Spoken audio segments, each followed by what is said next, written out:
নমস্কার, আমি রাই hidden stories নিউজের পক্ষ থেকে আজ আমাদের বিশেষ পর্বে সবাইকে স্বাগত। আজ আমরা কথা বলবো এমন এক বিষয় নিয়ে যার সাথে জড়িয়ে আছে হাজারো মানুষের নিরাপত্তা, ভবিষ্যৎ এবং টিকে থাকার সংগ্রাম। বিষয়টি হলো বাংলাদেশি হিন্দুদের নিরাপত্তা নিয়ে বাড়তে থাকা উদ্বেগ। এই বিষয়ে কথা বলতে আজ আমাদের সঙ্গে আছেন বাপ্পাদিত্য বসু, গণজাগরণ মঞ্চের সহ সাংগঠনিক সম্পাদক, বাংলাদেশ হিন্দু বৌদ্ধ খ্রিস্টান ঐক্য পরিষদ ও সংগঠক। ওয়েলকাম বাপ্পাদিত্য দা, হিডেন স্টোরিজ নিউজের পক্ষ থেকে আপনাকে স্বাগত। বাপ্পাদিত্য দা, প্রথমেই আপনাকে প্রশ্ন যে বাংলাদেশি হিন্দুদের নিরাপত্তা নিয়ে এখন সবচেয়ে বড় উদ্বেগ কি? দেখুন, বাংলাদেশের হিন্দুদের যদি এক কথায় যদি বলি, তাহলে বাংলাদেশের হিন্দুদের উপরে ইথনিক ক্লিনজিং চলছে, অর্থাৎ জাতিগত নির্মূল। এটা অত্যন্ত ভয়াবহ একটি অভিযোগ আমি করছি এবং আমি খুব জেনে শুনে বুঝেই অভিযোগটি করছি। কারণ বাংলাদেশের হিন্দুদেরকে সার্বিকভাবে তাদেরকে সংকটে ফেলার জন্য রাষ্ট্রীয় মদদে চেষ্টা চলছে। আমি কয়েকটা ঘটনার কথা যদি আপনাদেরকে উল্লেখ করি, বিভিন্ন ধরনের ঘটনা, কারণ ঘটনা প্রতিদিনই ঘটছে, বিরামহীনভাবে ঘটছে। হিন্দু নির্যাতনের ঘটনাগুলো একটি দিন একটি ঘন্টার জন্য বন্ধ থাকছে না। কয়েকটা ঘটনার কথা বলি। দীপু দাসের ঘটনাটা ইতোমধ্যে আন্তর্জাতিকভাবে আপনারা সবাই জানেন যে ময়মনসিংহের যে দীপু দাস, তাকে ধর্ম অবমাননার অভিযোগ তুলে প্রথমে পিটিয়ে অর্ধমৃত অবস্থায় গাছে ঝুলিয়ে তাকে আগুনে পুড়িয়ে মেরে ফেলা হয়েছে। এই ঘটনাটি সবাই জানেন। এরপরে খোকন চন্দ্র দাস, তারই কয়েকদিন পরে শরীয়তপুরের ডামুড্ডা উপজেলায় তিনি একজন ব্যবসায়ী ছিলেন, তাকে রাস্তায় তাকে ধরে তার টাকা পয়সা লুট করে তাকে পিটিয়ে ছুরিকাঘাত করে তারপরে তাকে আগুনে পুড়িয়ে হত্যা করা হলো। এরপরে আসুন ঝিনাইদহে গোবিন্দ বিশ্বাস নামে একজন গরিব রিক্সাওয়ালা, তার হাতে কেবল একটি লাল সুতা বাঁধা ছিল। এর জন্য তাকে ভারতীয় গোয়েন্দা সংস্থা রয়ের এজেন্ট বলে উল্লেখ করে তাকে পিটিয়ে মাথা ফাটিয়ে পুলিশে দেওয়া হয়েছে। ঝিনাইদহের কালীগঞ্জ উপজেলার নদীপাড়া গ্রাম, সেখানে গত পরশুর ঘটনা, একজন বিধবা হিন্দু নারী, আমি তার নাম প্রকাশ করতে চাই না, বিধবা হিন্দু নারী, তাকে প্রথমে ধর্ষণ করে পরবর্তীতে তাকে গাছের সঙ্গে বেঁধে তার চুল কেটে দেওয়া সহ তাকে নির্যাতন করা হয়েছে। খুবই ভয়ঙ্কর। লক্ষ্মীপুর জেলার রামগতি উপজেলায় সত্যরঞ্জন দাস, তার 96% জমির ধান, পাকা ধান, তিনি ধান কেটে মাঠেই রেখেছিলেন যে পরবর্তীতে ওগুলো সংগ্রহ করে বাড়িতে নেবেন। তার 96% জমির ধান আগুন দিয়ে পুড়িয়ে ফেলা হয়েছে। কুড়িগ্রাম জেলায় একটি ঘটনা, যে জামাতের, আপনারা জানেন যে বাংলাদেশের নির্বাচনের একটি নাটক চলছে, সেই নির্বাচনী নাটকে কুড়িগ্রামের একটি আসনে যিনি জামাতের প্রার্থী, বিভিন্ন কারণে আপনারা জানেন যে প্রার্থীরা মনোনয়নপত্র জমা দেওয়ার পরে সেটা বাছাই বিভিন্ন কারণে বাদ যেতে পারে বা বৈধ হতে পারে।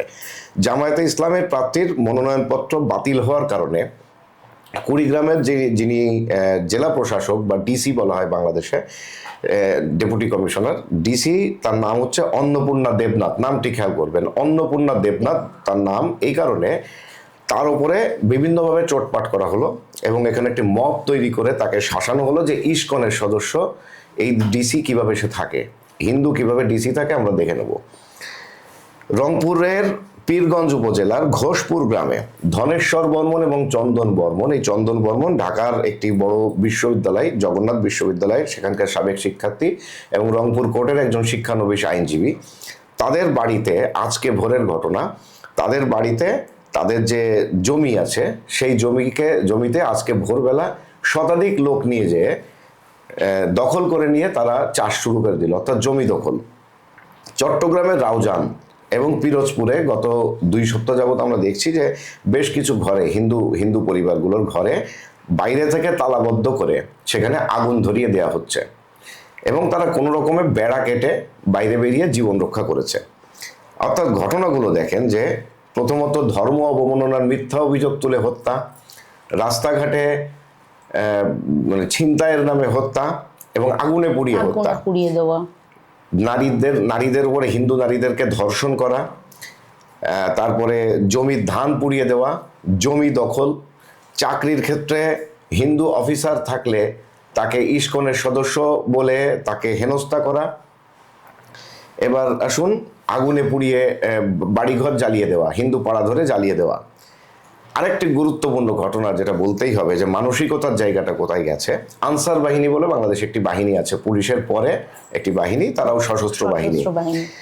সে আনসার বাহিনীর দুজন সদস্য, একজনের নাম ব্রজেন্দ্র বিশ্বাস আর একজনের নাম নোমান মিয়া, ময়মনসিংহের ভালুকায় গত সপ্তাহে একটি পোশাক কারখানায় তারা কর্মরত ছিলেন, ডিউটিরত অবস্থায়। নোমান মিয়া ব্রজেন্দ্র বিশ্বাসকে বলছে, দাদা একটি গুলি করে দিই, দাদা একটি গুলি করে দিই বলে তাকে গুলি করে হত্যা করা হচ্ছে। পরিস্থিতি যে মানে সামনে গিয়ে বলা হচ্ছে যে দাদা গুলি করে দিই, এবং তাকে গুলি করে খুন করে দেওয়া হচ্ছে। পরিস্থিতিটা এইরকম। অর্থাৎ সার্বিকভাবে বাংলাদেশের হিন্দুদেরকে আপনি চাইলেই গুলি করে দিই বলে গুলি করে মেরে ফেলতে পারেন। হাতে লাল সুতা বাঁধা থাকলে কিংবা কপালে সিঁদুর থাকলে বা হাতে শাখা থাকলে তাকে হিন্দু বলে হেনস্থা করতে পারেন। চাকরির ক্ষেত্রে হিন্দু অফিসারদেরকে রাখা মানে তাকে একটা হেনস্থার মুখোমুখি করা। জমি দখল, বাড়ি দখল, হত্যা, খুন, ধর্ষণ, এগুলো তো আছেই। অর্থাৎ সার্বিকভাবে নির্যাতনের যে বহুমুখী রূপ থাকে বা সর্বমুখী রূপ থাকে, তার সবকিছুই বাংলাদেশে হিন্দুদের উপর চলছে। এর আলটিমেট গোল হচ্ছে বাংলাদেশে হিন্দু ইথনিক ক্লিনজিং করা, অর্থাৎ জাতিগতভাবে পুরো হিন্দু জাতিকে ওখানে নিঃশেষ করে দেয়া। এটাই হচ্ছে এই মুহূর্তে চলছে। এবং এই ঘটনাগুলো সবগুলোই চলছে কিন্তু রাষ্ট্রীয় মদদে। আপনারা খেয়াল করে দেখবেন 2024 সালের 5 আগস্টের পর থেকে বাংলাদেশের যত জায়গায় এই ধরনের ঘটনা ঘটেছে, মব সৃষ্টি হয়েছে, তাতে করে খুব আন্তর্জাতিকভাবে, জাতীয় বা আন্তর্জাতিকভাবে খুব আলোচিত হলে দু একজনকে গ্রেপ্তার করা হয়, পরবর্তীতে জামিনে তাদেরকে মুক্তি দেওয়া হয়। এছাড়া আসলে কাউকে গ্রেপ্তারও করা হয় না। কারণ যারা করছে, আজকে যারা বাংলাদেশ চালাচ্ছে, জামায়াতে ইসলাম, এনসিপি সহ জামাতের যে উইংগুলো বা বিএনপি, তারাই কিন্তু এই ঘটনাগুলো ঘটাচ্ছে। মানে আপনি বলতে চাইছেন কোনো না কোনো ভাবে তারা ইন্টার রিলেটেড একে অপরের সঙ্গে, একেবারে ইন্টার রিলেটেড। গ্রেফতারি বা শাসানো যাই হোক না কেন, সেটা একটা আইওয়াসের পর্যায়ে যাচ্ছে শুধুমাত্র, কাজের কাজ কিছুতেই হচ্ছে না, কিছুই হচ্ছে না। এবং এই সবগুলো ঘটনাতে এমন হচ্ছে, দেখুন দীপু দাসের যে ঘটনাটা যদি বলি, দীপু দাসকে বিরুদ্ধে যখন ধর্ম অবমাননার অভিযোগ উঠলো, ধর্ম অবমাননার অভিযোগটাই তো প্রথমত মিথ্যা। আচ্ছা, তারপরে আমি যদি ধরেও নিই যে সেটি সত্য, তার আইনগত প্রক্রিয়া আছে, তাকে গ্রেপ্তার করা যায়, তাকে কোর্টে তুলে তার বিচার করা যায়, তাকে জেলে পাঠানো যায়। কিন্তু এগুলো করার আগে যখন পুলিশ তাকে হেফাজতে নিল, পুলিশ হেফাজত থেকে তাকে তুলে দিচ্ছে মবের হাতে। এবার দেখুন যে একজন সমন্বয়ক, হবিগঞ্জে একজন সমন্বয়ক পরিচয়টাই বাংলাদেশে এখন একটা গালাগালি, কারণ মানুষ এটাকে পছন্দ করছে না। সমন্বয়ক কারা? যখন ওই আন্দোলনটি হয়েছিল, জুলাই আন্দোলন 2024-এর, আমি আন্দোলন বলবো না, একটি ষড়যন্ত্র, কারণ প্রফেসর ইউনূস নিজেই স্বীকার করেছেন যে এটি মেটিকুলাস ডিজাইন। সেই আন্দোলনের একজন সমন্বয়ক, সে সরাসরি থানায় গিয়ে অফিসার ইনচার্জকে বলছে যে আপনি আমাদের সঙ্গে এগুলো করতে পারেন না, কারণ আমরা অমুক থানা, বানিয়াচং থানা আমরা পুড়িয়ে দিয়েছি, আমরা এসআই সন্তোষ চন্দ্রকে জ্বালিয়ে মেরেছি, পুড়িয়ে জ্বালিয়ে মেরেছি। তারা এটা স্বীকার করছে। এবং এই স্বীকারোক্তির পরেও তাকে গ্রেপ্তার না করে, তাকে গ্রেপ্তার করে কোর্টে তুলে জাস্ট পরের দিনই তাকে জামিনে বের করে দেওয়া হলো। তার মানে কি, যে আপনি যাই করুন না কেন, আপনাকে কোর্ট বসে থাকবে এগুলো জামিন দেওয়ার জন্য। অথচ ধর্ম অবমাননার যে ঠুনকো অভিযোগগুলো, দেখুন বাংলাদেশে হিন্দুদের যে পরিস্থিতি, তাতে বাংলাদেশে কোনো হিন্দুর বলি যায় এতটুকু সাহস নেই যে ইসলাম নিয়ে একটি কথা বলবে, এই সাহসটুকু কারণ নেই। এখন সেই জায়গা থেকে কেউ ইসলাম ধর্ম অবমাননা করবে এই মুহূর্তে, এমনটা চিন্তাতেও আসে না। তা সত্ত্বেও সেই কাজগুলো করা হচ্ছে, এবং সেই কাজগুলো করার মধ্য দিয়ে তাদেরকে কিন্তু জেলে রাখা হচ্ছে। চিন্ময় প্রভুর কথা যদি ধরেন, আজকে 14 মাস ধরে চিন্ময় প্রভু জেলে। তার অপরাধ কি? তার তো কোনো অপরাধ নেই। একটি সমাবেশ হচ্ছিল, সেখানে জাতীয় পতাকার ওপরে একটি সনাতনী ধ্বজা টাঙানো হয়েছিল, এর জন্য রাষ্ট্রদ্রোহের মামলা করা হলো। রাষ্ট্রদ্রোহের মামলা বাংলাদেশের আইনে আছে, রাষ্ট্রদ্রোহের মামলা কোনো ব্যক্তি করতে পারে না, এটা রাষ্ট্রকে করতে হয়, রাষ্ট্রবাদী হয়ে মামলা করে। আর যদি কোনো ব্যক্তির এই মামলা করতে হয়, তাহলে তাকে স্বরাষ্ট্র মন্ত্রণালয়ে আবেদন করে তার অনুমতি নিয়ে তারপর তাকে মামলা করতে হয়। কিন্তু বিএনপির একজন নেতা, যাকে বিএনপি যদিও পরবর্তীতে আইওয়াশ করে বহিষ্কার করেছে, কিন্তু বিএনপির একজন নেতা, তার মামলায় চিন্ময় প্রভুকে গ্রেপ্তার করে তাকে আজ 14 মাস জেলে রাখা হচ্ছে। এবং ওই ঘটনায় শুধু চিন্ময় প্রভু না, অন্তত 20 জনকে জেলে রাখা হয়েছে। এবং চিন্ময় প্রভুকে যেদিন কোর্টে আনা হয়, সেদিন চিন্ময় প্রভুর এই ঘটনাকে কেন্দ্র করে ওখানে আলিফ নামে চট্টগ্রামে একজন আইনজীবী খুন হয়, যেটা আমরা হাদির ঘটনাতেও দেখলাম যে খুব সাজানো একটি হত্যাকাণ্ড। আলিফের হত্যাকাণ্ডটাও ঠিক তেমনি সাজানো হত্যাকাণ্ড। যদি আন্তর্জাতিকভাবে এগুলো তদন্ত করা যায় তাহলে দেখা যাবে যে ওই আলিফ হত্যাকাণ্ডের সঙ্গে কোনো হিন্দু জড়িত নেই। আমি চ্যালেঞ্জ করে বলতে পারি, জাতিসংঘের তত্ত্বাবধানে তদন্ত হোক, আলিফ হত্যাকাণ্ডের সঙ্গে কোনো হিন্দুর জড়িত থাকার কোনো প্রমাণ পাওয়া যাবে না। অথচ ওই আলিফ হত্যাকাণ্ডে এ যাবৎকালে অন্তত 150 হিন্দুকে গ্রেপ্তার করে জেলে রাখা হয়েছে। এরা মানে মাসের পর মাস চলে যাচ্ছে, বছর পার হয়ে গেছে, এদেরকে কিন্তু জামিন দেওয়া হচ্ছে না। অর্থাৎ সার্বিকভাবে হিন্দুদেরকে এটাই বুঝিয়ে দেয়া যে এই দেশটা তোমার না, এই দেশে তুমি থাকতে পারবে না, এইরকম একটি পরিস্থিতি এখানে সৃষ্টি করা হচ্ছে। তাহলে আপনার এই কথার প্রসঙ্গেই যদি বলি যে অনেক হিন্দু পরিবার এখন এই পরিস্থিতিতে বাংলাদেশ থেকে ভারতে চলে আসছেন, তাদের জীবনে কি ধরনের ভয় ও অনিশ্চয়তা কাজ করছে? ভারতে এসে তাদের জীবনযাত্রা কেমন হচ্ছে, বা তারা কতটা ভয় নিয়ে চলে আসতে বাধ্য হচ্ছে এখানে? দেখুন, দেশ ছাড়া তো একটা খুব সহজ কথা না, কারণ দেশ ছাড়ার মতো বড় বেদনা আমার মনে হয় স্বজন হারানোর বেদনার চাইতে এটি বেশি। আমি নিজে দেশ ছাড়তে বাধ্য হয়েছি, আমাকে নানাভাবে হত্যার হুমকি দেওয়া হয়েছে। আমি প্রায় 13-14 মাস দেশের ভেতরেই আত্মগোপন করেছিলাম, বলতে পারেন যে গুহার ভেতরেই ছিলাম। আমি 13-14 মাস সূর্যের আলো চোখে দেখিনি, আমি 13-14 মাস কোনো মানুষের মুখ দেখিনি, আমি 13-14 মাস একটি গাছ দেখিনি, আমি 13-14 মাস একটি গাড়ি দেখিনি, রাস্তা দেখিনি, কিচ্ছু দেখতে পারিনি। এমন একটি অবস্থায় কিন্তু আমি দেশ ছাড়তে বাধ্য হয়েছি। ভারত সরকারকে আমি ধন্যবাদ জানাই যে আমাকে একটি মেডিকেল ভিসা, ভারতীয় হাইকমিশন ঢাকার যারা আছে সেখান থেকে আমাকে একটি মেডিকেল ভিসা দেওয়া হয়েছে 6 মাসের, এবং সেটা নিয়ে আমি ভারতে চলে এসেছি। এখন এই যে চলে আসাটা, আমি যদি আমার ব্যক্তিগত অভিজ্ঞতার কথা বলি, যেদিন আমি বর্ডার পার হলাম, সেদিনটা আমার জন্য একটা খুবই ভয়াবহ দিন ছিল। আমার মনে হয় যে আমার কোনো স্বজন হারালেও আমি এই বেদনা অনুভব করতাম না। এবং আমি মানে বলতে বাধ্য হচ্ছি যে দেশ ছাড়ার ওই রাতটাতে আমি এত বেশি আবেগী হয়ে গেছিলাম, এবং এখনো পর্যন্ত যখনই আমি মানে কোথাও আমার সোনার বাংলা গানটি শুনতে পাই, হ্যাঁ, এটা আসলে আমাদের চোখে শুধু জলই এনে দেয়, আমাদের বুকের ভেতরে ভেঙে যায় সবকিছু। ফলে কোন পরিস্থিতিতে মানুষ দেশ ছাড়ে? যখন জীবন বাঁচানোর আর কোনো উপায় থাকে না, কিংবা তার নিজেদের স্বজনদেরকে রক্ষা করার আর কোনো উপায় থাকে না, তখনই দেশ ছাড়ে। তো বাংলাদেশের প্রচুর হিন্দু দেশ ছাড়ছে, বিশেষ করে গত 1.5 বছরে এই ইউনূস শাসনের আমলে আমি বলতে পারি যে অন্তত 1.5 থেকে 2 লক্ষ হিন্দু বাংলাদেশ ছেড়ে ভারতে আশ্রয় নিয়েছে, কেউ বৈধভাবে কেউ অবৈধভাবে আশ্রয় নিয়েছে। এটা তো একটা বেদনা। দেখুন, প্রথমত কারো স্বজন ওখানে রয়ে গেছে, যেমন আমার স্বজনরা আছে, আমি তাদের সঙ্গে কোনো যোগাযোগ করি না, কারণ নানাবিধ কারণ আছে, আমরা যোগাযোগ করি না। এখানেও এসে দেখুন যে যারা এখানে আসছে তারাও কিন্তু সবাই প্রকাশ করতে পারছে না যে তারা আমি ইন্ডিয়াতে আছি, এক প্রকার আত্মগোপন করে থাকা। আমি এটা বলেছি যে আমি ইন্ডিয়াতে আছি, আমি এটা বলেছি এই কারণে যে আমার মতো আর যারা আছে তারা যাতে এখানকার যে কষ্টটা সেটা যাতে কিছুটা লাঘব হয়। ভারত সরকার যাতে মানবিকভাবে ব্যাপারটা দেখেন, পশ্চিমবঙ্গ সরকার যাতে মানবিকভাবে ব্যাপারটা দেখেন, ত্রিপুরাতেও আমাদের অনেকেই আছেন, ত্রিপুরা সরকার যাতে মানবিকভাবে এই ব্যাপারটা দেখেন, আসামে যদি কেউ থেকে থাকেন আসাম সরকার যাতে মানবিকভাবে দেখেন, অর্থাৎ বাংলাদেশের সীমান্তবর্তী যে প্রদেশগুলো আছে সেই প্রদেশের সরকারগুলো এবং ভারতের কেন্দ্রীয় সরকারের কাছে আমরা মানবিক আবেদন জানাই যাতে এখানে তারা এই বাংলাদেশ থেকে পালিয়ে আসা হিন্দুদের ব্যাপারটি একটু মানবিকভাবে দেখেন। এখানে অনেকগুলো ব্যাপার আছে, যেমন ধরুন এখানে আসার পরে এটা বাংলাদেশের কারণেই, বাংলাদেশের বলতে বাংলাদেশের বর্তমান যারা শাসক আছেন, অবৈধভাবে যারা ক্ষমতা দখল করে আছেন, তাদের কারণেই এখানে হোটেলগুলোও কিন্তু বাংলাদেশিদেরকে ঘর ভাড়া দিচ্ছে না। বিভিন্ন শহরে আপনারা দেখছেন যে বয়কট বাংলাদেশ বলে তারা ঘর ভাড়া দেবে না বাংলাদেশিদের, এটা বলে দিয়েছে। আমার জানা মতে আমাদের অনেক শিক্ষার্থী আছেন এখানে পড়াশুনো করেন, তারা এবার যে এই যে শীতের ছুটি বা বড়দিন এবং নববর্ষের যে ছুটি, এই সময়টাতে যখন তাদের ইউনিভার্সিটি বন্ধ হয়ে গেছে তারা কিন্তু দেশে ফিরে যেতে পারছেন না জীবনের ভয়ে। এখন তারা এখানে যে কোথাও থাকবেন এই ছুটির সময়টা, সেই উপায়টা নেই। হোটেলে যাচ্ছেন, বলছে যে হোটেলে বাংলাদেশিদের ঘর ভাড়া দেওয়া হবে না।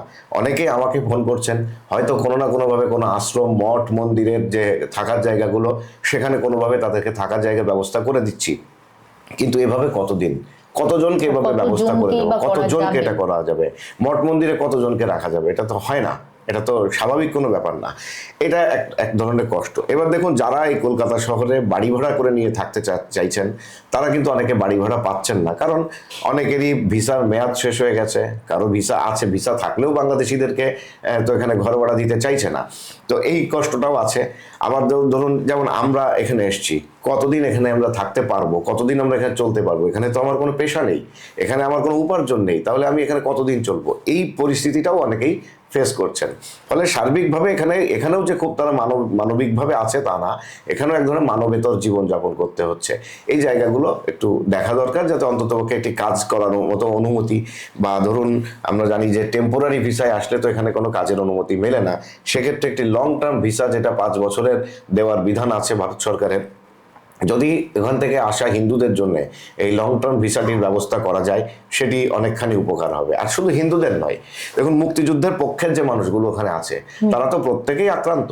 আমাদের ওখানে মানে প্রগতিশীল মুক্তিযুদ্ধের পক্ষে সমস্ত সেক্টরের উপরে তো আক্রমণ হচ্ছে। একদিকে রাজনীতি যারা করেছে তাদের উপরে, শিল্পী, সাহিত্যিক, বুদ্ধিজীবী, সাংবাদিক, আমাদের বিশ্ববরেণ্য যে সাংবাদিকেরা তারা কিন্তু জেলে। জাতীয় প্রেস ক্লাবের সাবেক সভাপতি, সাবেক সাধারণ সম্পাদক শ্যামল দত্ত জেলে, শাহরিয়ার কবিরের মতো খ্যাতিমান সাংবাদিক তিনি জেলে, মোজাম্মেল বাবুর মতো সাংবাদিক জেলে, ফারজানা রূপা, শাকিলের মতো সাংবাদিকরা জেলে, শমী কাইসারের মতো সংস্কৃতি ব্যক্তিত্বরা তারা জেলে, আসাদুজ্জামান নূরের মতো সাংস্কৃতিক ব্যক্তিত্ব তিনি জেলে। এই যে পরিস্থিতিটা, এরপর আপনারা দেখলেন যে ছায়ানটের উপরে হামলা হলো, সেখানে পুড়িয়ে জ্বালিয়ে সবকিছু ধ্বংস করা হলো, উদীচিতে হামলা হলো। এবার সংবাদপত্র অফিসের ভিতর আসুন, বাংলাদেশের শীর্ষ যে দুটি দৈনিক ডেইলি স্টার এবং প্রথম আলো, তাদেরকে পুড়িয়ে জ্বালিয়ে আগুন দিয়ে শেষ করে লুটপাট করা হলো। এই অর্থাৎ মুক্তিযুদ্ধের পক্ষের বা প্রগতিশীল যারাই আছেন, যদিও ডেইলি স্টার, প্রথম আলো বা উদীচি তারা কিন্তু এই শেখ হাসিনার সরকার পতন বা 2024-এর যে জুলাই ষড়যন্ত্র, সেই ষড়যন্ত্রের ভেতরে তারা যুক্ত ছিল, কিন্তু আজকে তাদের উপরেও হামলা হচ্ছে। কারণ তারা তখন হয়তো বা বোঝেননি, বা বুঝেও করেছেন কিনা আমি জানি না, আমি বলতে চাই যে তারা বোঝেননি যে আমি একটি নির্বাচিত সরকারকে উৎখাত করে কাকে ডেকে আনছি। তারা ডেকে এনেছেন একটি খিলাফত রাষ্ট্র প্রতিষ্ঠার জন্য, যারা স্বপ্ন দেখে, যারা খিলাফত রাষ্ট্র প্রতিষ্ঠার চেষ্টা করছে, তাদেরকে ডেকে এনেছেন। এখন তো আক্রমণ তাদের উপরেও হবে। ওই যে সেই মার্টিন নিমোলারের যে কবিতা, যে যখন ওরা কমিউনিস্টদের হত্যা করতে এসেছিল আমি কিছু বলিনি কারণ আমি কমিউনিস্ট নই, যখন শ্রমিক ট্রেড ইউনিয়নের উপর হামলা করলো আমি তখনও কিছু বলিনি কারণ আমি শ্রমিক নই, কিন্তু একটা পর্যায়ে দেখা গেল যখন আমার উপরে হামলা হচ্ছে তখন আর আমার পক্ষে বলার মতো কেউ নেই, কারণ আর কেউ বেঁচেই নেই। তো আওয়ামী লীগের উপরে হামলা হলো, মুক্তিযুদ্ধের পক্ষের যারা আছেন তাদের উপর হামলা হলো, বঙ্গবন্ধুর বাড়ি ধ্বংস করা হলো, জাতীয় স্মৃতিসৌধ এবং শহীদ মিনার ছাড়া বাকি সব স্বাধীনতার যে স্মৃতিচিহ্নগুলো তার সবকিছুকে ধ্বংস করা হলো, হিন্দুদের উপরে হামলা করা হচ্ছে। এখন একটা পর্যায়ে এসে সেই যে বামপন্থীরা, কিংবা ধরুন সেই যে প্রথম আলো, ডেইলি স্টার গোষ্ঠী বা উদীচি, ছাত্র ইউনিয়ন, কমিউনিস্ট পার্টির মতো যে সংগঠনগুলো, আজকে কিন্তু তারাও আক্রান্ত হবে, যদিও তারা ওই আন্দোলনে ছিল। কারণ এরা কিন্তু তখন কথা বলেনি যখন 32 নম্বর ভাঙা হয়েছে, এরা তখন কথা বলেনি যখন 32 নম্বর ভাঙা হচ্ছে। প্রথম আলো বলছে যে উত্তেজিত জনতা এটা করেছে, কিন্তু যখন তার উপর আঘাত হলো, হানা হলো, তখন কিন্তু তার পাশে দাঁড়ানোর মতো লোক পাচ্ছে না। তারপরেও মানুষ পাশে দাঁড়াচ্ছে, মানুষ ঘুরে দাঁড়ানোর চেষ্টা করছে। তো বাংলাদেশের সার্বিক পরিস্থিতিটাই হচ্ছে এরকম। অ্যাকচুয়ালি একটি দেশের সংখ্যালঘু নাগরিকদের জন্য সবথেকে জরুরি বিষয় আমার মনে হয় যে নিরাপত্তার মর্যাদা। তো বাংলাদেশি হিন্দুদের জন্য আপনি বললেন যে একটা লং টার্ম ভিসা বা এই জাতীয় জিনিসগুলো, সেটা তো টেকনিক্যালি পার্ট। আপনার কি মনে হয় যে সুরক্ষার জন্য সবচেয়ে কি প্রয়োজন এই মুহূর্তে? দেখুন, প্রথমত হচ্ছে রাষ্ট্রকে নীতিগতভাবে অসাম্প্রদায়িক হতে হবে। 1971-এর যে মুক্তিযুদ্ধ, তার আগের থেকে যদি বলি, 47-এর দেশ ভাগ হয়েছিল ধর্মের ভিত্তিতে।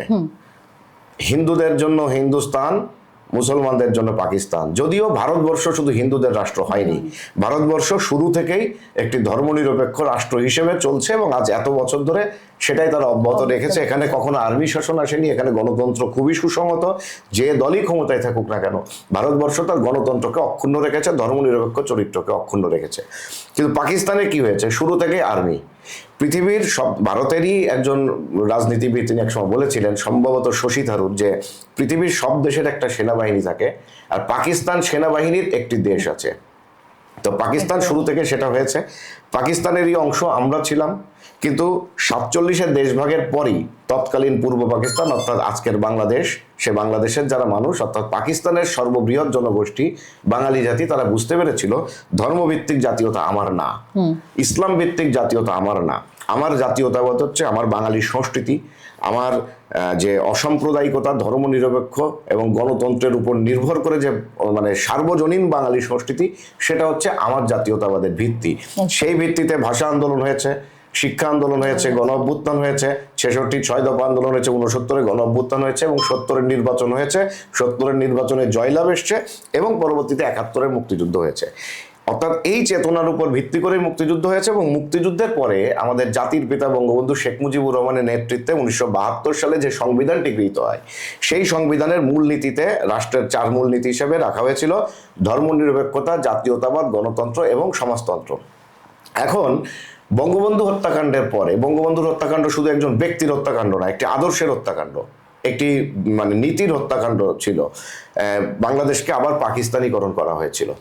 বঙ্গবন্ধু হত্যাকাণ্ডের পরে ধর্মনিরপেক্ষতাকে কেটে দিয়ে জিয়াউর রহমান বসিয়েছিলেন আল্লাহ তাআলার উপর পূর্ণ আস্থা এবং বিশ্বাস। উনি সমাজতন্ত্র কেটে দিয়ে বসিয়েছিলেন সামাজিক ন্যায় বিচার। উনি জাতীয়তাবাদকে, বাঙালি জাতীয়তাবাদকে উনি বাংলাদেশি জাতীয়তাবাদ করেছিলেন এবং সংবিধানের প্রস্তাবনায় বসিয়েছিলেন বিসমিল্লাহির রহমানির রাহিম। পরবর্তীতে এরশাদ, আর এক সামরিক শাসক, 88 সালে উনি সংবিধান সংশোধন করে রাষ্ট্রধর্ম ইসলাম প্রবর্তন করলেন। এখন যখন রাষ্ট্রধর্ম থাকে তখন বাকি ধর্মের মানুষগুলো সেখানে দ্বিতীয় শ্রেণীর নাগরিকে পরিণত হয়। মুক্তিযুদ্ধের স্লোগান ছিল বাংলার হিন্দু, বাংলার বৌদ্ধ, বাংলার খ্রিস্টান, বাংলার মুসলমান, আমরা সবাই বাঙালি। গানও আছে একটি, এই স্লোগান নিয়ে একটি গানও আছে, মুক্তিযুদ্ধের পোস্টার আছে। কিন্তু মুক্তিযুদ্ধের পরে এসে এই বিসমিল্লাহ এবং রাষ্ট্রধর্মের মধ্য দিয়ে এবং ধর্মনিরপেক্ষতা কেটে আল্লাহ তাআলার উপর পূর্ণ আস্থা ও বিশ্বাসের মধ্য দিয়ে ইসলাম বাদে বাকি যে ধর্মের অনুসারীরা অর্থাৎ হিন্দু, বৌদ্ধ, খ্রিস্টান, তাদেরকে দ্বিতীয় শ্রেণীর নাগরিকে পরিণত করা হয়েছে। আমরা আশা করেছিলাম শেখ হাসিনার সরকার সেটিকে পরিবর্তন করবে। শেখ হাসিনা ক্ষমতা এলেন, তিনি সংবিধানের 4 মূলনীতি ফিরিয়ে আনলেন 2009 সালে। কি করলেন? ধর্মনিরপেক্ষতা ফিরে এলো, সমাজতন্ত্র, বাঙালি জাতীয়তাবাদ এবং গণতন্ত্র ফিরে এলো। কিন্তু তিনিও একটি অন্যায় করেছেন হিন্দুদের সঙ্গে এবং অন্য মানুষদের সঙ্গে, সেটি হচ্ছে বিসমিল্লাহ এবং রাষ্ট্রধর্ম উনি বহাল রেখেছেন বাস্তবতার মানে দোহাই দিয়ে। শেখ হাসিনার আমলেও কিন্তু অনেক আপোষ হয়েছে, এই মৌলবাদীদের সঙ্গে অনেক আপোষ হয়েছে এবং হেফাজতে ইসলামকে তিনি কোলে তুলে নিয়েছেন, তিনি কওমি জননী উপাধি নিয়েছেন। আজকে যদিও এই কথাগুলো বলার সময় কিনা আমি জানি না, কিন্তু এই কথাগুলো না বললে ভবিষ্যতের ভুলটা কিন্তু সংশোধন হবে না। তিনি কওমি জননী উপাধি নিয়েছেন, তিনি হেফাজতে ইসলামের কথা মতো আমাদের পাঠ্যপুস্তক থেকে রবীন্দ্রনাথ, লালন, হুমায়ুন আজাদ, নজরুলের মতো লেখকদের লেখাবাদ দিয়েছেন, হিন্দু লেখকদের লেখাবাদ দিয়েছেন। তার আমলে এগুলো হয়েছে এবং এগুলোর মধ্য দিয়ে আমাদের শিক্ষা ব্যবস্থা এবং সংস্কৃতি ধ্বংস হয়েছে। আমাদের গ্রামে গঞ্জে যে জারি সারি, ভাটিয়ালি, কবি গান, যাত্রা বলার আসর বসতো, সেগুলো সব বাদ হয়ে গেছে, কেবলমাত্র ওয়াজ চালু ছিল এবং এই ওয়াজের ভেতর দিয়ে প্রচন্ড পরিমাণ হিন্দু বিদ্বেষ ছড়ানো হয়েছে, নারীর প্রতি বিদ্বেষ ছড়ানো হয়েছে, অন্য ধর্মের প্রতি বিদ্বেষ ছড়ানো হয়েছে। শেখ হাসিনা সরকারের অনেক মন্ত্রীও ধর্মান্তর অনুষ্ঠানের প্রধান অতিথি হয়েছেন। মুক্তিযুদ্ধ বিষয়ক মন্ত্রী ছিলেন আকমা মোজাম্মেল হক, তিনি নিজেও কিন্তু ধর্মান্তর অনুষ্ঠানের প্রধান অতিথি ছিলেন। আমরা বারবার এগুলো বলেছি এবং বিভিন্ন সময় নির্বাচনী ইশতেহারে শেখ হাসিনা হিন্দুদের প্রতি বা সংখ্যালঘুদের প্রতি, একদিকে জাতিগত সংখ্যালঘু অর্থাৎ আদিবাসীরা এবং অন্যদিকে ধর্মীয় সংখ্যালঘু অর্থাৎ হিন্দু, বৌদ্ধ এবং খ্রিস্টানরা, তাদের প্রতি যে ধরনের প্রতিশ্রুতিগুলো দিয়েছিলেন তার কোনো প্রতিশ্রুতি শেখ হাসিনা পালন করেননি। নির্বাচনের আগে, এই 2024-এর নির্বাচনের আগেও আমরা যখন হিন্দু, বৌদ্ধ, খ্রিস্টান ঐক্য পরিষদ থেকে এই বিষয়ে কথা বলছি, আন্দোলন করছি, সর্বশেষ আমরা কেন্দ্রীয় শহীদ মিনারে অনশন ধর্মঘট করেছিলাম 2 দিনের। সেই অনশনে শেখ হাসিনা তার প্রতিনিধি পাঠিয়ে, তখন তিনি প্রধানমন্ত্রী ছিলেন, তার প্রতিনিধি পাঠিয়ে বলেছিলেন যে আমরা কিছু দাবি পূরণ করে দেবো, বাকিগুলো পরে দেখা যাবে, অন্ততপক্ষে সংখ্যালঘু কমিশনটা গঠন করব। কিন্তু 2024-এর ইলেকশনের মানে কি বলে যে নির্বাচনী ইশতেহার, সেই ইশতেহারে কিন্তু আর সেটা দেখা গেল না, অর্থাৎ সেই প্রতিশ্রুতি উনি রাখলেন না এবং উনি যেটা বলেছিলেন যে সংখ্যালঘু কমিশন করবেন সেটিও করলেন না। অর্থাৎ 7টি প্রতিশ্রুতি ছিল তাদের সংখ্যালঘুদের জন্য, তার একটিও পালন করলেন না। তা এগুলোর ফল তো আজকে, এগুলোর ফল আমরা আজকে পাচ্ছি। তো রাষ্ট্র যখন নীতিগতভাবে অসাম্প্রদায়িক থাকে না, রাষ্ট্র যখন নীতিগতভাবে রাষ্ট্রধর্ম সমর্থন করে, তখন আসলে এগুলোর প্রতিকার পাওয়ার কোনো উপায় থাকে না। ফলে এর যেটি আপনি বলছিলেন যে এর সমাধানটা কোনটা, এর সমাধান হচ্ছে রাষ্ট্রকে নীতিগতভাবে অসাম্প্রদায়িক হতে হবে। রাষ্ট্রকে নীতিগতভাবে 1971 মুক্তিযুদ্ধের চেতনায় ফিরতে হবে, রাষ্ট্রকে নীতিগতভাবে 72 সংবিধানে ফিরতে হবে, রাষ্ট্রকে নীতিগতভাবে বঙ্গবন্ধুর চেতনায় ফিরতে হবে। বঙ্গবন্ধু 72 সালে সংবিধান প্রণয়নের সময় পার্লামেন্টে দাঁড়িয়ে বলেছিলেন যে আমি বাংলাদেশের ধর্মনিরপেক্ষতার একটি চারা রোপণ করে দিয়ে যাচ্ছি, ভবিষ্যতে কেউ যদি কখনো এই চারাকে উৎখাত করার চেষ্টা করে তাহলে বাংলাদেশকে হত্যা করা হবে। আজকে বাংলাদেশকে হত্যা সবাই মিলে করেছে, জিয়াউর রহমান করেছে, এরশাদ করেছে, খালেদা জিয়া করেছে, জামাতে ইসলামীর রাজাকারদেরকে মন্ত্রী বানিয়েছে এবং নিজের দলেও তাদের অনেক রাজাকার ছিল, তাদেরকে মন্ত্রী বানিয়েছে। শেখ হাসিনা করেছে প্রতিশ্রুতি পূরণ না করে এবং এই মৌলবাদীদের সঙ্গে আপোষ করে, হেফাজতে ইসলামের মতো শক্তির সঙ্গে আপোষ করে উনি 500 মডেল মসজিদ বানিয়েছিলেন। বাংলাদেশ এমনিতেই মসজিদের দেশ, তারপরে উনি 500 মডেল মসজিদ বানিয়েছিলেন। আমরা বারবার বলেছি এই মডেল মসজিদ থেকে নামাজ পড়ে বেরিয়ে আপনার বিরুদ্ধেই তারা ঝান্ডা তুলবে, সেটাই হয়েছে 24-এর আন্দোলনে, কিন্তু সেটাই হয়েছে। উনি প্রধানমন্ত্রী থাকাকালীন বঙ্গবন্ধুর ভাস্কর্য ভাঙা হয়েছে, উনি কোনো বিচার করতে পারেননি। উনি প্রধানমন্ত্রী থাকাকালীন, ঢাকার বাইরের কথা বাদই দিলাম, খোদ ঢাকা শহরে বঙ্গবন্ধুর ভাস্কর্যে আঘাত আনা হয়েছে, উনি কোনো ধরনের কোনো বিচার করতে পারেননি। এই বিচারগুলো যদি উনি করতেন, উনি যদি আদর্শের প্রশ্নে আপোষহীন থাকতে পারতেন, তাহলে কিন্তু আজকে ওনার এই পতনের জায়গায় যেত না। আহমদ ছফার অনেক কথার সঙ্গে আমাদের দ্বিমত আছে, একটা কথা আমি খুব মানি। আহমদ ছফা বলেছিলেন আওয়ামী লীগ যখন জেতে তখন আওয়ামী লীগ একা জেতে, কিন্তু আওয়ামী লীগ যখন হারে পুরো বাংলাদেশকে নিয়ে হারে। তো আওয়ামী লীগ বিজয়ী যখন ছিল তখন আমাদের কাউকে সে বিজয়ের ভাগ দেয়নি, না হিন্দুদের, না প্রগতিশীলদের, না সংস্কৃতি কর্মীদের, না বাউলদের, কাউকে সে বিজয়ের ভাগ দেননি। আজকে যখন আওয়ামী লীগ হেরে গেছে তখন খুব স্বাভাবিকভাবে আওয়ামী লীগের পরাজয় মানে বাংলাদেশের পরাজয়। আজকে পুরো বাংলাদেশ আমরা একসঙ্গে তার ভোগান্তির শিকার। ফলে ভবিষ্যতে আমরা বিশ্বাস করি মানুষ আবার ঘুরে দাঁড়াবে, আবার মুক্তিযুদ্ধের পক্ষে সরকার ক্ষমতায় আসবে, কিন্তু তখন যেন এই ভুলগুলো না হয়, বিজয়ী হওয়ার পরে যেন এই পরাজিত পক্ষের কারোর সঙ্গে কোনো ধরনের আপোষ না করা হয়। এই আপোষ যদি আবার করা হয় তাহলে বাংলাদেশ আবারও কোনো একদিন এই পরিস্থিতির মুখোমুখি পড়বে। এই 75 বা 2024-এর পরিস্থিতি আমরা আর দেখতে চাই না। এটা হচ্ছে একটা ব্যাপার। এইটা যদি নিশ্চিত করা যায় তাহলে এই সংখ্যালঘুদের যে নিরাপত্তা এবং মর্যাদার কথা বলছেন সেটি ফিরে আসবে।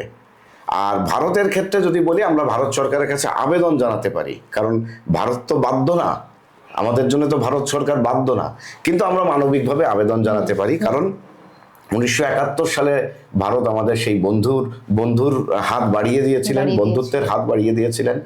এবং ভারতের সরকার শুধু না, ভারত সরকার বলেন, পশ্চিমবঙ্গ সরকার বলেন, আসাম সরকার, ত্রিপুরা সরকার থেকে শুরু করে ভারতের সকল রাজনৈতিক দল, সর্বস্তরের মানুষ, সংবাদকর্মী, আইনজীবী, শিল্পী, সংস্কৃতিকর্মী, বুদ্ধিজীবী, বিশ্ববিদ্যালয়ের অধ্যাপক, কলেজের অধ্যাপক, সাধারণ মানুষ একটা ডাক টিকিট কিনতে যে এক্সট্রা পেমেন্ট করেছে বাংলাদেশের মানুষের জন্য, সাধারণ মানুষ বাসের টিকিট বা ট্রামের টিকিট কিনতে যে এক্সট্রা পেমেন্ট করেছে একটা বাংলাদেশের মানুষের জন্য। 1 কোটির উপর শরণার্থী এদেশে এসেছিল, তাদেরকে আশ্রয় দিয়েছে, থাকতে দিয়েছে, খেতে দিয়েছে, এগুলো ভারতের মানুষ করেছে। অনেক বাড়িতে শরণার্থীদেরকে আশ্রয় দিয়েছে। আমরাও আজকে যারা এসেছি আমাদেরও কিন্তু ভারতের মানুষ আশ্রয় দিচ্ছে, ভারত সরকার আশ্রয় দিচ্ছে, পশ্চিমবঙ্গের সরকার আমাদেরকে আশ্রয় দিচ্ছে, এই পশ্চিমবঙ্গের মানুষ, এই কলকাতার মানুষ কারো না কারো বাড়িতে আমাদেরকে থাকতে দিচ্ছে। এইরকমভাবে ভারত সরকার আমাদের এখনো সহযোগিতা করছে। আমরা চাই যে এই সহযোগিতার মাত্রাটা একটু বাড়ুক, বিশেষ করে বাংলাদেশ থেকে যারা এসছে তাদের বিষয়টা যেন মানবিকভাবে দেখা হয়। বাংলাদেশ থেকে 2 ধরনের মানুষ আসে, 3 ধরনের মানুষ আসে। এক, হিন্দুরা আসছে, নির্যাতিত হিন্দুরা, তাদের বিষয়টি একরকম। 2 হচ্ছে বাংলাদেশের মুক্তিযুদ্ধের পক্ষের অসাম্প্রদায়িক গণতান্ত্রিক প্রগতিশীল মানুষ যারা ওখান থেকে নির্যাতিত হয়ে আসছেন, তাদের বিষয়টাও মানবিকভাবে দেখতে হবে। তাদেরও একটি লং টার্ম ভিসা এখানে, অর্থাৎ হিন্দু বাদ দিয়ে অন্য যারা আসছেন তাদেরও একটি লং টার্ম ভিসার জন্য ভারত সরকারের কাছে আবেদন জানাই।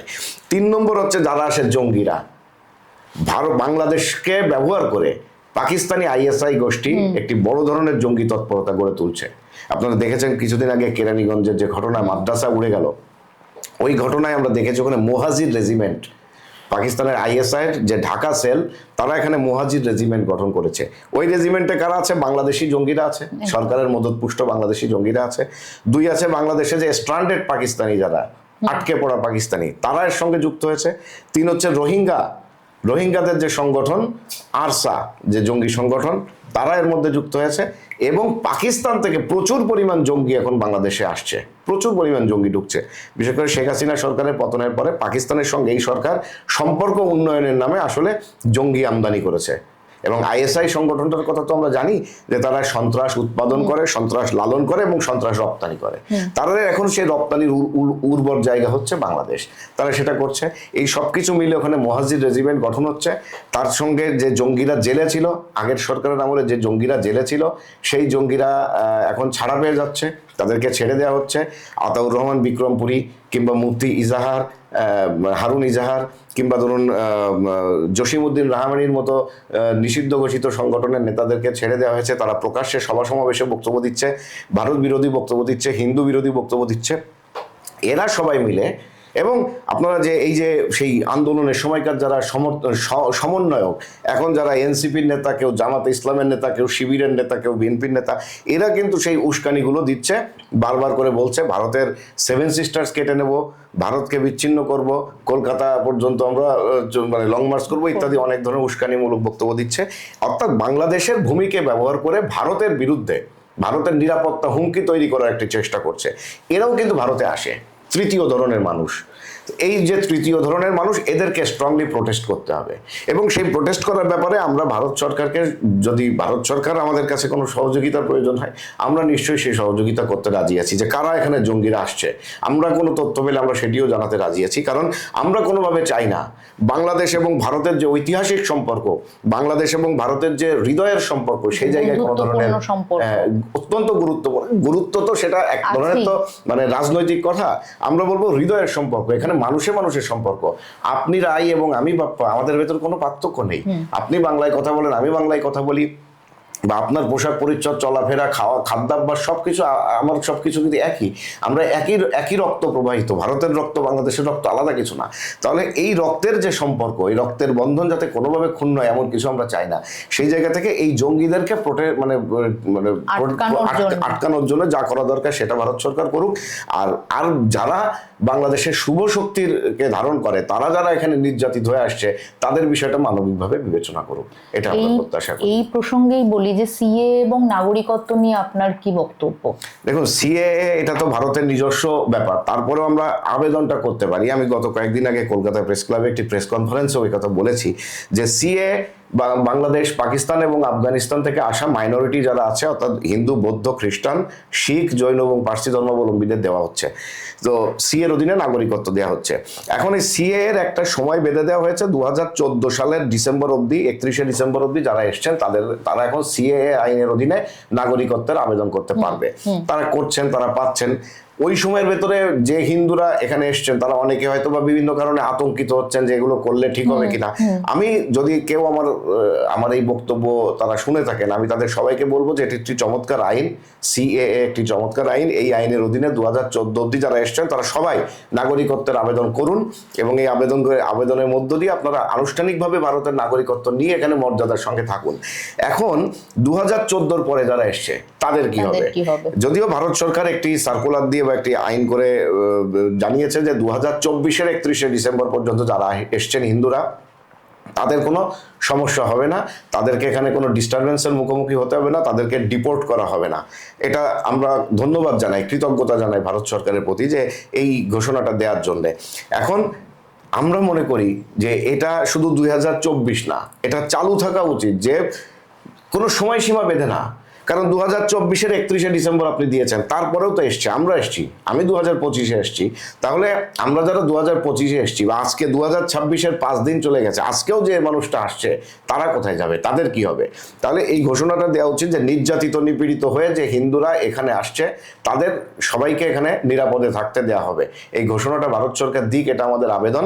আর সিএ আইনের যে সময়সীমাটা আছে 2014 সাল, সেটাকে জানি শিথিল করে দেয়া হয়, অর্থাৎ রানিং রাখা হয়। ওই যে নির্যাতিত, নিপীড়িত হিন্দু হলে সে নাগরিকত্ব আইনে নাগরিকত্বের আবেদন করতে পারবে। এটা হলে হ্যাঁ, তার যে প্রয়োজনীয় কাগজপত্র সেটা তো অবশ্যই দেখাতে হবে। আমি এসে বললাম যে আমি হিন্দু, আমি এখানে নির্যাতিত হয়ে এসেছি, তা তো নয়। প্রয়োজনে বায়োলজিক্যাল টেস্ট হবে। আর কাগজের কথা বলছেন, দেখুন, দেশ যখন ছেড়ে আসি তখন কি কাগজ সঙ্গে নিয়ে আসা যায়? আমি যে দেশ ছেড়ে এসেছি, আমি কি আমার জমির কাগজ নিয়ে আসতে পেরেছি, প্রপার্টির কাগজ আনতে পেরেছি? পারিনি।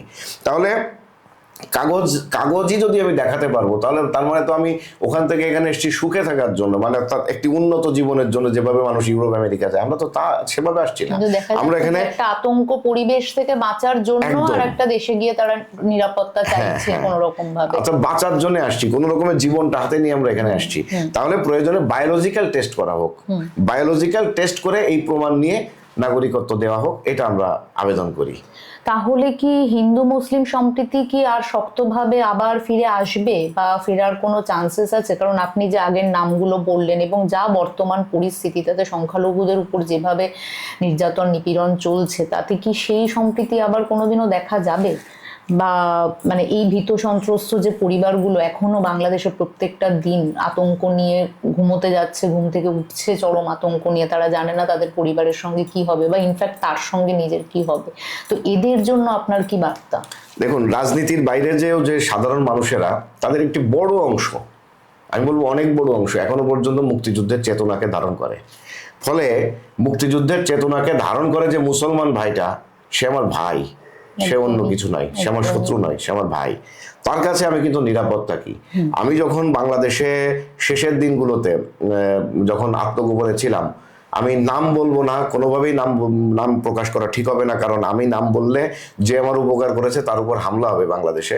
আমি যার বাসায় সর্বশেষ দিনটা যার বাসায় ছিলাম, সে কিন্তু একজন মুসলমান, আমাকে 3 বেলা রান্না করে খাইয়েছে, আমার প্রয়োজনীয় সব কিছুর ব্যবস্থা কিন্তু তারা করেছে। এরকম অনেক মুসলমান মানুষ কিন্তু আমাকে সহযোগিতা করেছে।